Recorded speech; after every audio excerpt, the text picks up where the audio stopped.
Bom, a alimentação do criatório ela é bem simples.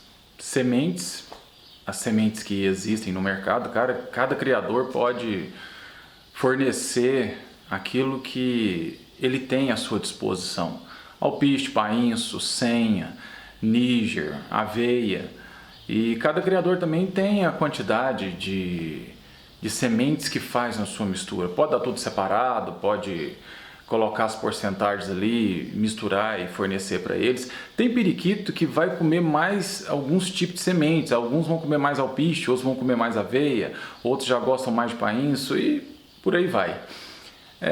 Forneço também farinhada, não vou citar nome, no mercado tem vários tipos, cada criador pode escolher, né, a farinhada que melhor adapta aos seus periquitos e fornecer. Forneço mineral também, né, o grit mineral, com carvão vegetal de preferência, e pedras de cálcio, né, ou osso de ciba. Eu forneço isso daí.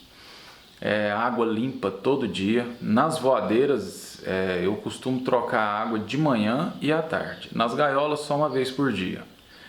A alimentação base no criatório é essa.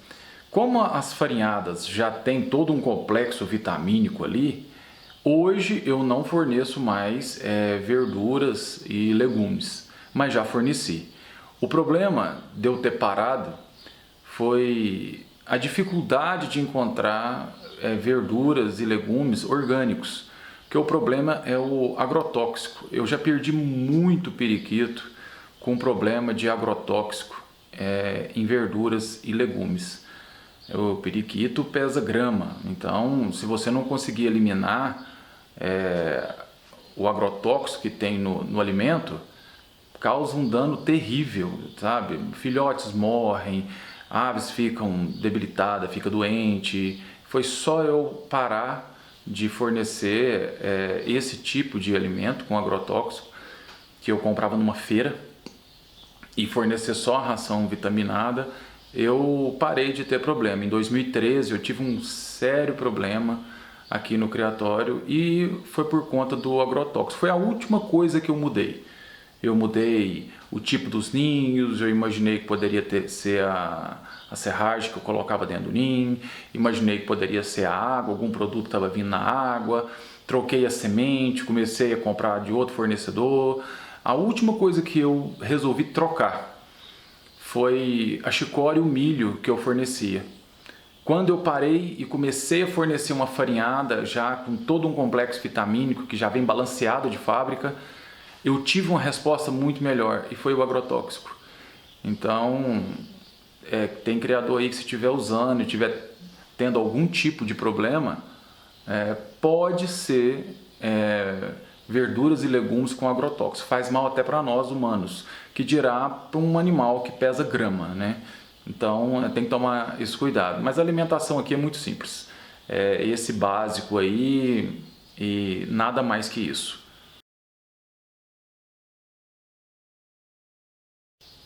Bom, com relação aos ninhos, muitos criadores me perguntam: Luiz Américo, que ninho que você usa? Qual a dimensão do seu ninho? É o seguinte, eu tenho um ninho que eu fiz aqui, mas é para o tipo de gaiola que eu uso, né? Não vou citar nome do fornecedor da gaiola também. Mas eu uso um padrão de gaiola que o ninho é interno e eu fiz o ninho, ele nem ocupa o espaço todo do vão para colocar o ninho. Ele ocupa quase o vão completo. Por que eu fiz ele um pouco menor, mais estreito? É por causa da minha mão. Fica fácil de eu segurar para eu manusear o ninho. Então eu fiz para mim. Cada criador tem que fazer aquilo que é melhor para ele e não de acordo com o que o outro faz, né? Tem criador que acha que se pega um ninho de um determinado tamanho, a ave vai procriar melhor. Às vezes você pode até dar um conforto para ela, mas a ave, para ela criar, para ela procriar bem, o que manda é saúde. A ave saudável, ela procria bem. Ela procria no fundo da gaiola. Ela bota dentro do comedouro, choca no comedouro e nasce, e cria ali no comedouro, no fundo. Tem periquito que procria até em ninho de canário belga. Tem criador que, se colocar um ninho de canário belga lá, a fêmea bota, choca e cria ali. Há muitos anos atrás, bem antes de eu ter essa vontade de criar periquito, minha mãe, não sabia criar, colocou um casal de periquito num viveiro relativamente pequeno e colocou um ninho de canário belga, não sabia. A fêmea criou mais o macho 22 filhotes em alguns anos naquele ninho de canário belga. Não era uma caixa fechada igual é o correto para um psitacídeo. Eu já tive fêmea que chocou dentro de um comedouro no fundo da gaiola. Eu cheguei ali, eu via que ela estava ninhando, falei, deixa, vamos ver o que vai dar. Ela botou. E eu vi aquele ovo ali, com um grão de ração ainda lá dentro do comedouro. Pensei, vou deixar, vamos ver o que vai dar, né, de experiência. E ela chocou, botou acho que 4, 5 ovos, nasceram 2 filhotes e criou os 2 filhotes. E outros amigos meus já tiveram esse incidente também, de fêmea botar dentro de comedouro, chocar, e cria. Isso aí não precisa ser um côncavo. Então a ave estando saudável e ela tendo aquela necessidade de procriação, ela vai procurar os recursos dela para procriar. Dentro de viveiro, no canto de viveiros também, a ave bota ali e choca, sabe? Então, tendo saúde, cria. Não é um ninho que vai mudar isso. Recebo também perguntas, Luiz Américo, por que você usa ninho interno, você não usa ninho externo? Eu já usei ninho externo, mas vai de cada um. Eu prefiro o ninho interno que não tampa a visão da gaiola. Eu prefiro ver a gaiola, ver a ave ali e o ninho na lateral. Isso é um gosto pessoal. Mas cada criador tem seu gosto. Não há nada demais usar um ninho externo, né? Então, cada criador tem que ver também o tipo de criatório que ele vai ter. Às vezes é questão de espaço. Às vezes o cara compra umas gaiolas e quando ele vai ver, o criatório dele é pequeno e ele quer ter lá 20 casais. Então, vai precisar de 20 gaiolas. E não cabe 20 gaiolas com a gaiola que ele comprou. Ele tem que comprar uma gaiola um pouco menor. E às vezes essa gaiola um pouco menor não tem o vão para colocar o ninho interno. As que ele comprou tinha. Então o que ele tem que fazer? Usar ninho externo, para dar espaço dentro da gaiola, caber as 20 gaiolas, para ele ter os 20 casais que ele quer, e usar ninho externo. Então vai depender de cada criatório, do que o criador tem em mãos. Às vezes na cidade dele não tem um tipo de gaiola, então ele pode adaptar, às vezes pega uma voadeira de canário, coloca um ninho externo e está tudo perfeito, vai criar da mesma forma, entendeu? Então não é um ninho que vai fazer a diferença. Ninho ajuda? Pode ser que sim, mas o que mais ajuda é o trato e as aves estarem saudáveis para ter uma procriação e ter um retorno, tá? E com o tempo cada criador cria a sua forma ideal, né? Muitos gostam de se espelhar em alguém, mas eu vejo que não é bem por aí. Eu já fiz de tudo que possa pensar com periquito, que eu crio há muitos anos. E o que eu tenho para falar sobre ninho consiga um ninho que melhor se adapte na gaiola que você tem e, de preferência, o que deve ter no ninho é a porta de entrada mais alta. Só isso. Vai ter um côncavo lá dentro, tudo correto. Mas a porta de entrada, seja ninho interno ou externo, a porta de entrada um pouco alta, para evitar dos filhotes caírem quando eles começam já a andar dentro do ninho. Um outro detalhe importante com relação aos ninhos é procurar fazer um ninho de madeira, porque a madeira você pode lavar e o periquito ele suja muito o ninho, né? Então, se tiver condições de fazer um ninho de madeira e o fundo móvel, é o ideal. O fundo móvel por quê? Para poder lavar, limpar. E se não tiver como fazer de madeira, faça de MDF, mas o fundo necessariamente tem que ser de madeira e móvel, para poder ter uma facilidade maior de limpar e ter uma asepsia melhor quando você for trocar. Então você tem que ter fundos de reposição. Você tira um fundo, põe ele para lavar, pega um fundo limpo e repõe ali. E vai fazendo esse rodízio aí durante o ano todo. Com relação ao material do ninho, o ideal, como eu disse no início, é madeira. mas se não tiver condições, pode fazer com outro material de MDF, que é que vários criadores fazem por aí. O meu, ele é de compensado e a tampa de cima é de MDF, mas eles comem tudo também, acaba com as portas. Todo ano eu tenho que refazer os ninhos, porque o compensado é bem macio e as fêmeas, quando estão prontas para procriar, acaba com os ninhos, mas faz parte do hobby.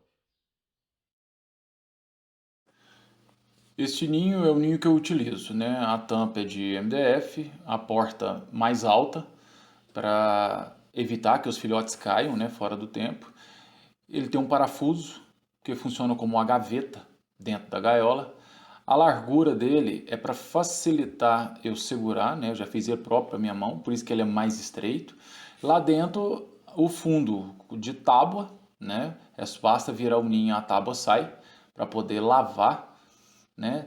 Tem uma boa espessura a parte do fundo para o côncavo não ficar muito raso.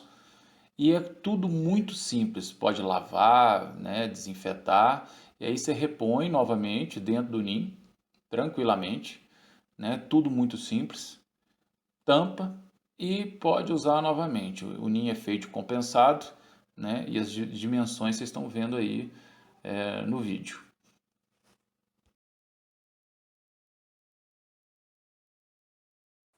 Aqui está a fêmea que eu mencionei que chocou no fundo da gaiola dentro do comedouro. Nessa época eu usava outro tipo de gaiola, né? Já faz bastante tempo isso, mas ela chocou perfeitamente. E aí estão os primeiros ovos que ela botou. Eu uso gaiolas de 70 centímetros de comprimento. E eu acho que a gaiola, cada criador tem que usar o seu tipo de gaiola, né? Existem vários tipos no mercado, com vários tamanhos. E também tem que ver o tamanho do espaço que o criador vai ter. Às vezes o criatório comporta um certo tipo, um certo número de gaiola, outro criatório já não comporta. E também vai ter que ver aquilo que o criador quer, né? Se ele quer usar ninho interno, ninho externo, se ele tem condições de colocar uma gaiola que vai comportar um ninho interno dentro das condições necessárias. Então vai de cada um, né? Eu uso uma gaiola de 70 centímetros para os periquitos que estão procriando. Tenho algumas voadeiras de 80 centímetros, um pouco maior, para colocar filhotes, né? E algumas aves, às vezes, que estejam separadas, esperando para retornar para a gaiola de reprodução. E eu tenho as voadeiras grandes também. Com relação aos cuidados, o cuidado ele é diário. Todos os dias eu tenho que entrar no criatório, tratar de tudo, porque se eu não tratar, eu fico mal. Sério, eu não fico à vontade, porque eu faço isso desde pequeno, né? Eu comecei a criar periquito em 1984 e eu sempre cuidei, eu nunca tive tratador. Então eu já acostumei tanto a cuidar dos periquitos que eu tenho que tratar deles todos os dias. Se um dia eu tiver que me ausentar, eu já fico muito preocupado. Mas eu sei que eles têm comida, porque eu coloco sempre vasilhas grandes que se der algum problema e eu precisar me ausentar, às vezes, não der para tratar naquele dia, né? Porque problemas acontecem na vida da gente. Eu sei que eles terão água e comida até o dia seguinte, tranquilamente. Então eu sempre coloco várias vasilhas de comida, vários comedouros, os meus bebedouros são maiores já, porque se der algum problema, eles estão tranquilos, tanto nas voadeiras quanto nas gaiolas. Uma coisa também que eu digo para vários criadores é que não pode ter preguiça. Se você tiver preguiça de cuidar dos periquitos, é preferível parar com o hobby, porque as aves estão presas. Elas dependem de você para receber todos os cuidados, então faça bem feito, porque você vai fazer uma ação e vai ter uma reação. Se você cuidar bem dos seus periquitos, você vai ter um retorno. É sempre assim. Então, tem criador que entra em contato comigo e fala: Luiz, o que você faz? Você tira muito filhote. Eu cuido muito. Eu passo mais de 4 horas por dia dentro do criatório. Eu sou advogado, né, e eu faço meu horário, eu só não tenho horário quando marco audiência.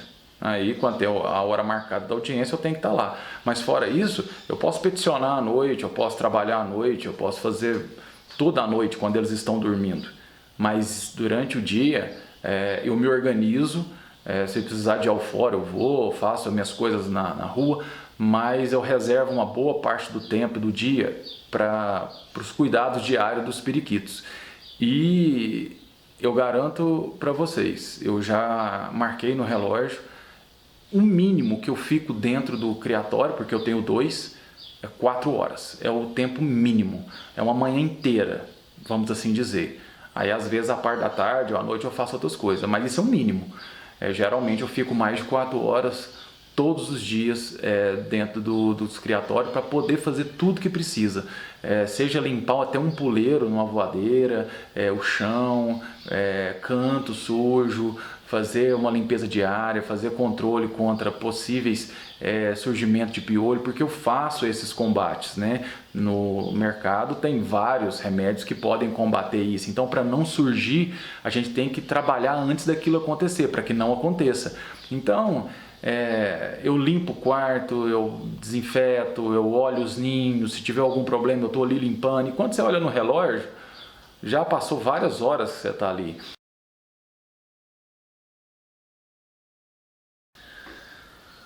Nas mídias sociais eu tenho alguns canais. Eu tenho um perfil no Instagram que eu criei para ter uma identidade do criatório e está crescendo a cada dia. Eu tenho uma página no Facebook, um perfil no Facebook. Eu tenho um canal no YouTube e um blog. Então, às vezes o criador não tem rede social de Facebook, não tem Instagram, mas ele consegue me achar num blog, consegue me achar também no YouTube. Eu fiz isso, não foi para aparecer. Não, eu comecei por isso quando começaram a surgir os blogs, em 2006. Eu criei meu blog e está até hoje. E eu fiz isso para o meu criatório ter uma identidade na mídia social. Só isso, mais nada além disso. E dá muito trabalho, porque para você ficar atualizando isso um dia após o outro, você tem que estar filmando, fotografando, publicando para poder manter aquela mídia social ali, né? Eu gosto, atualiza, né, o criatório, faz você ter contato com vários criadores também, torna mais próximo a comunicação de todos nós. E para mim, quando eu vejo tudo postado, atualizado, é satisfatório de uma certa forma, principalmente quando você olha para trás, né? Você pega ali um álbum de 2013, 2012, 2010, você fala, nossa, olha como que era o meu plantel nessa época, olha como que é hoje. Então eu acho importante essa publicação e essa identidade na mídia social. É por isso que eu tenho vários canais do criatório nas mídias sociais.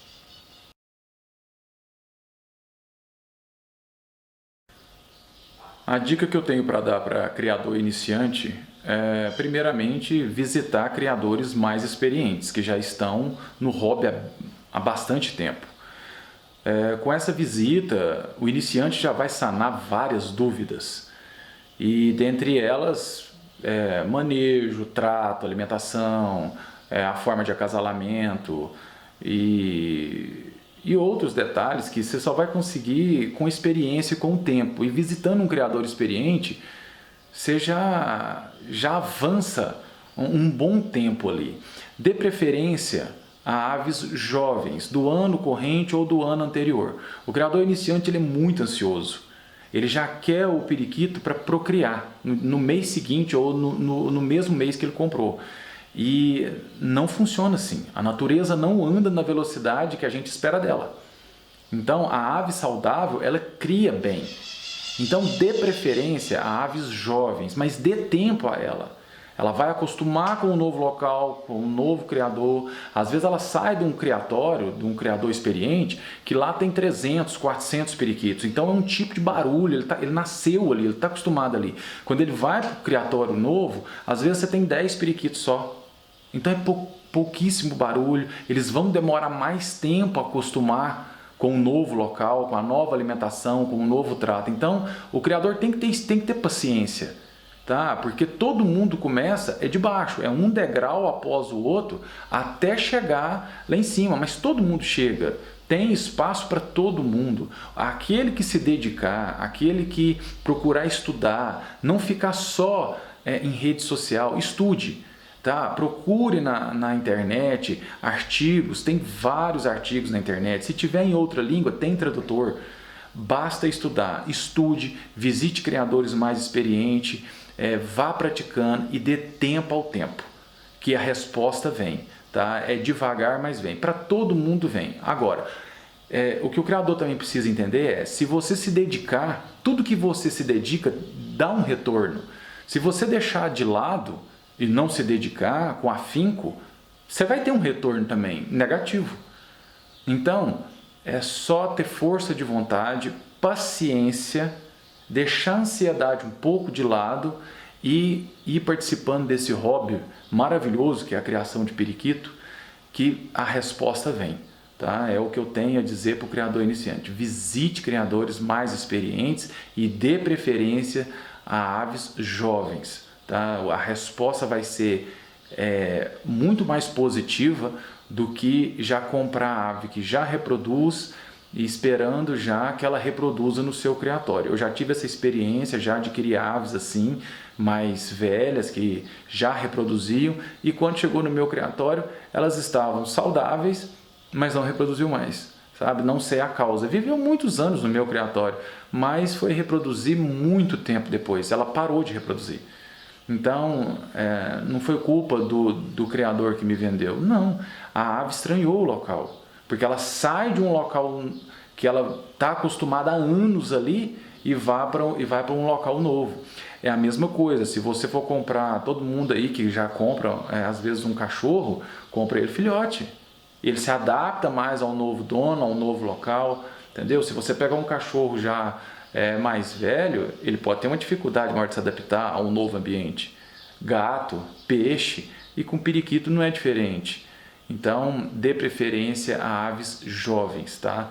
A dificuldade que vai ter é que se for comprar filhotes, babies, sem ter feito a primeira muda de pena, às vezes é um pouco complicado o criador olhar um filhote e falar como que ele vai ficar quando adulto, assim que mudar as penas. Às vezes é difícil você olhar um filhote e falar, esse filhote vai ficar bom. Às vezes nem fica tão bom assim, enquanto ele mostra o filhote. Às vezes você olha um filhote que aparentemente ele parece ser um filhote comum, e quando ele muda de pena ele fica muito bom.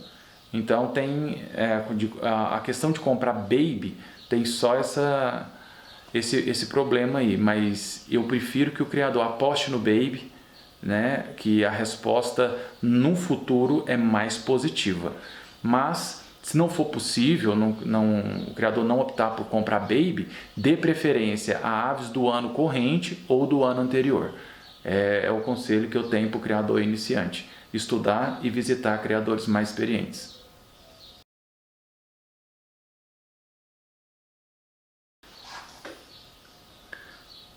Bom, com relação a como eu formo os meus casais, vai depender daquilo que eu quero. Às vezes tem casal que eu formo para tirar uma determinada mutação. Outro eu já formo buscando uma morfologia, um tipo de pena, um tipo de coroa, né? Então, o criador tem que saber o que ele quer, né? Não é só colocar na gaiola e esperar que vai ter um retorno. O criador iniciante, ele ainda não tem uma visão de como tem que ser o periquito. Então, o que ele vai olhar? Aquilo que agrada aos olhos. E está certo, não está em nada de errado nisso. E o que agrada a maioria dos criadores iniciantes, que eu tenho visto? É um periquito colorido, é um periquito grande e com coroa. Se o periquito tiver isso, ele é bom. E não é bem assim, porque nem tudo que é belo é bom. O periquito ele precisa ter várias outras características para ele ser considerado uma boa ave. né? A largura de face é importante, o back skull é importante, a largura da nuca do periquito, o posicionamento dele no puleiro, ele tem um formato de trapézio, é muito importante também. Dependendo da mutação, as marcações têm que ser corretas, não é qualquer marcação, tá? O tipo da pena também, tem periquito que tem pena dura, né? A pena mais macia, nem sempre o tamanho é tão importante assim. Às vezes você tiver uma ave um pouco menor, mas dentro das características que manda a regra, né? Para quem quer disputar um torneio, o criador tem que ter esse olho para enxergar isso no periquito. Eu já publiquei periquitos bonitos, né? Com cores bem chamativas, mas que apresentavam vários defeitos de morfologia. Às vezes não tinha uma coroa legal, não tem uma máscara boa, não tem um back skull, e os criadores olham e falam: nossa, é lindo, é maravilhoso, é fantástico, esse periquito promete. E na realidade aquele periquito, ele é bonito, às vezes até usava ele para fazer cor, para tirar uma determinada característica ali e aplicar em outros periquitos para depois trabalhar a morfologia. Mas os criadores não enxergam, e isso leva um tempo para enxergar. Mas é importante para quem quer disputar torneio aprender a enxergar um periquito, porque senão ele vai ter uma dificuldade muito maior, porque não é tão simples quanto parece, né? Falar de largura de face, falar de marcação, falar do afunilamento que tem no bico. Então tem criador que olha e fala assim: nossa, esse periquito é maravilhoso. Às vezes o desenho do periquito agrada o criador, mas aquele periquito está cheio de defeitos, né? Morfológico para apresentação num torneio. Agora, quem não quer disputar torneio é livre, cria aquilo que quer, que gosta, né? E não há nada de errado nisso. Agora, para quem quer disputar um evento e quer ficar bem colocado num torneio, aí tem que seguir a regra, porque existe regra, né? E os árbitros vão analisar de acordo com a regra, né? Um dos defeitos que é penalizado em torneio é o fleck. O que é o fleck? O fleck são qualquer marcação na coroa. A coroa tem que ser livre de marcação, livre de qualquer pinta, né? Mas tem criador que acha bonito o fleck, acha bonita a coroa cheia de pinta. E que mal que há nisso? Nenhum. Se o criador quer e gosta, crie, não tem problema nenhum. E pode trabalhar com isso no plantel também. Agora, o dia que for para um torneio, a regra é que as aves apresentadas, e para serem pontuadas e chegarem até o final, que a coroa seja limpa, livre de qualquer marcação.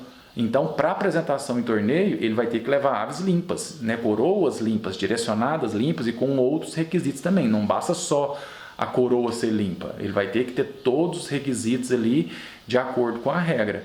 Mas no plantel não há mal nenhum criar ave fleck, ou criar ave que marca pescoço, uma ave às vezes que tem algum outro tipo de problema. Sempre tomando cuidado que alguns problemas são hereditários, né? Então, assim, às vezes um criador está criando uma ave que não tem cauda e fecha com a outra fêmea que não tem cauda. Você pode, se isso for genético, tirar filhotes que não têm cauda. E aí você vai ter um problema para sanar isso aí. Então, de preferência, eu procuro criar com aves completas de empenação e que me agrade, sempre buscando criar um tipo de ave que dê para apresentar em um torneio. Eu faço isso, tá? Sempre procuro colocar o melhor macho com a melhor fêmea. Eu faço isso, mas nem sempre você deva aplicar isso. Às vezes você tem que montar um quebra-cabeça. Às vezes você às vezes você tem uma única fêmea rendada no plantel e você quer tirar rendados, bons rendados. Você só tem uma fêmea. Você tem que montar um quebra-cabeça. Você vai ter que pegar um macho. Se essa fêmea não for tão boa e você só tem ela, você vai ter que pegar um macho superior a ela de morfologia para somar com ela, para você tirar uns portadores de rendado melhores, né? Para depois você pega o melhor filho, volta na mãe. Você já vai tirar rendados machos e fêmeas ali. Então, o criador ele precisa primeiro estudar, visitar criadores mais experientes e ir montando o seu criatório, né? A criação é muito boa, mas tem que ter conhecimento, porque se você não tiver conhecimento e saber o que você está fazendo, você pode depois ter que dar uma volta enorme para começar tudo de novo, entendeu? Então, visite, converse, estude, adquira conhecimento, que o caminho vai ser mais fácil para ser percorrido.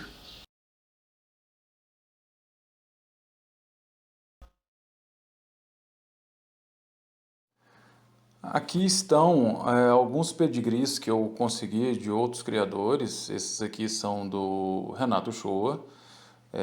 Desde 2010 eu adquiri alguns periquitos com ele, encadernei todos os pedigrees. Nesta pasta agora já tem criadores mais antigos até que eu fui adquirindo algumas aves. Todos eu tenho os pedigrees impressos e numa pasta, né, do plástico, coloco tudo para ficar mais fácil o manuseio, o acesso, para analisar os pedigrees, olhar as famílias, para fazer os acasalamentos, né? E tenho também aqui os meus, tudo encadernado, né, das aves que eu venho utilizando no momento, todos os pedigrees, tudo impresso. Neste outro caderno é onde eu faço a anotação final. Tem um outro caderno que eu anoto tudo que está nascendo para depois transferir para cá. Neste caderno eu anoto ano a ano os filhotes que vêm nascendo, o pai, a mãe, a mutação, o ano, o sexo. Ano a ano, aqui 2011 vai passando, 2013, 14, 2013 eu tive um problema sério com o agrotóxico, por isso que tem poucos aqui no pedigree. Mas outros anos foram muito bons, 2015, vamos passando aqui, 2018, já estou fazendo à mão mesmo, que é muito periquito, e é dessa forma que eu faço meus pedigrees. Aqui, agora, nós temos o programa onde os pedigrees são confeccionados. Neste programa aqui está listado vários pedigrees, né? Cadastro tudo, leva um tempo para se cadastrar, mas depois que já está tudo no programa, basta clicar na ave que você deseja, clica no pedigree e imprime. É bem fácil.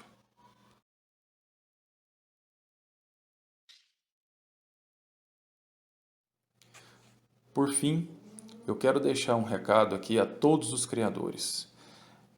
Conheça seus periquitos. O conhecimento de cada ave que você tem no plantel ajuda muito na evolução do plantel. Você tem que conhecer as suas aves. Não tem como tratar a gaiola 2 da mesma forma que você trata a gaiola 1. E quando eu digo trato, não é fornecer alimentação, é os cuidados diários. Você tem que ter o olho para saber o instinto de cada animal. Às vezes, um macho é dócil, o outro já é agressivo. Eles têm que receber tratamentos diferenciados. Tem macho que gala a fêmea naturalmente, o outro já tem dificuldade. Tem fêmea que choca e trata de filhotes perfeitamente, a outra já não trata tão bem. Então, o criador precisa conhecer as suas aves para ter uma facilidade maior na evolução do plantel. Se você tiver 30 casais, são 30 situações diferentes. Cada gaiola é uma história. Conheça seus casais, conheça seus periquitos. Todos eles não agem da mesma forma. Cada um age de uma forma diferente. Então, se você conhecer os seus periquitos, vai ficar muito mais fácil a evolução do plantel. Eu espero ter colaborado de acordo com as dúvidas que já foram me questionado por meio de rede social, e deixo aqui um agradecimento a todos e torço para que todos vocês que são criadores de periquitos tenham sucesso em sua criação. Meu muito obrigado e fiquem com Deus.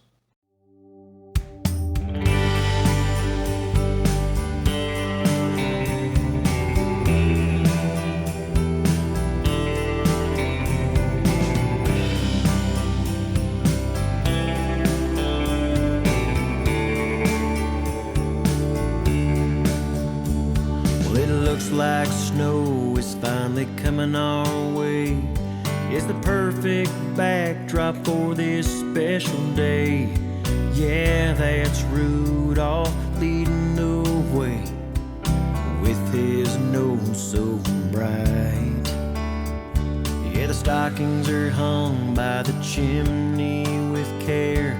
Got Buddy the elf, last year's Build-A-Bear. He's tidying up, getting prepared, making sure everything's just right. 'Cause that big man in red, sporting that white beard, is coming to our house tonight. So